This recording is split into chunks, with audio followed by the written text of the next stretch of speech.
Every morning at 5:30, long before the sun rose, a quiet janitor arrived at the hospital. His name was Mr. Thomas, but most people never bothered to learn it. He pushed an old cleaning cart through the long, sterile corridors, his movements slow but always steady, his gray uniform neatly pressed. He swept, he mopped, and he polished the floors until they gleamed. Doctors would rush past him without a glance.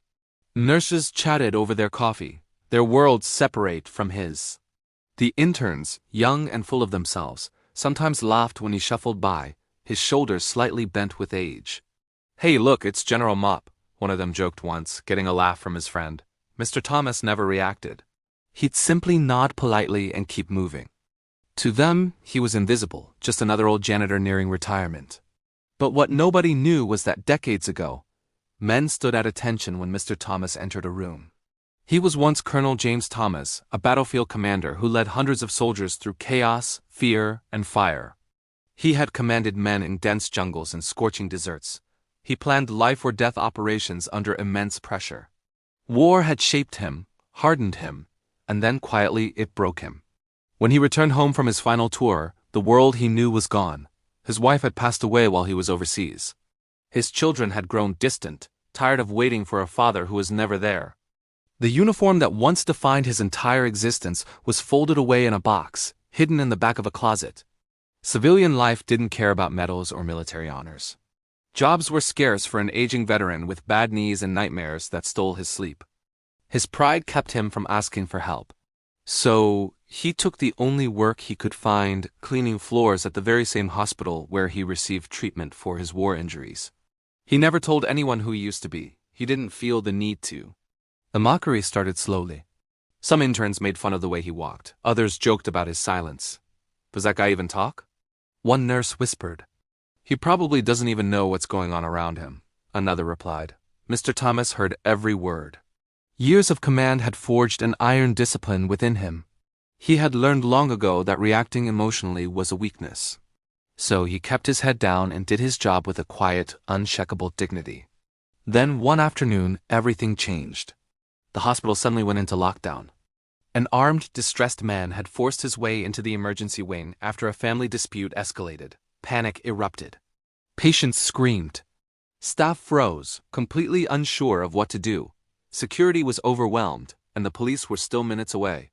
In the middle of the chaos, several people were trapped in a waiting area with the armed man blocking their only exit. Mr. Thomas was mopping a nearby hallway when he heard the shouting. He stopped. And for the first time in years, his posture straightened. His tired eyes became sharp, focused. The old instincts, the ones forged under gunfire, roared back to life. He calmly moved his cleaning cart to the side and assessed the entire situation in a matter of seconds. He saw the man's shaking hands, his ragged breathing, the raw fear controlling his every move. He saw terrified civilians huddled behind chairs, paralyzed.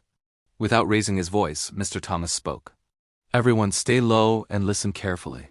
His tone was like a blade, cutting straight through the panic. People obeyed him instantly, without thinking. He directed a nurse to guide two patients through a side hallway. He signaled a doctor to barricade a door with a gurney, and he positioned himself where he could see the armed man without provoking him. When the gunman finally noticed the janitor standing calmly before him, he yelled, "Get back!" Mr. Thomas raised his hands slowly, palms open. "I'm not here to fight you," he said, his voice steady. "I'm here to make sure nobody else gets hurt." The man hesitated. Mr. Thomas began speaking to him the same way he once spoke to terrified young soldiers on the battlefield, firm, steady, and human. He listened. He didn't judge. He gave the man space to breathe. Minutes felt like hours.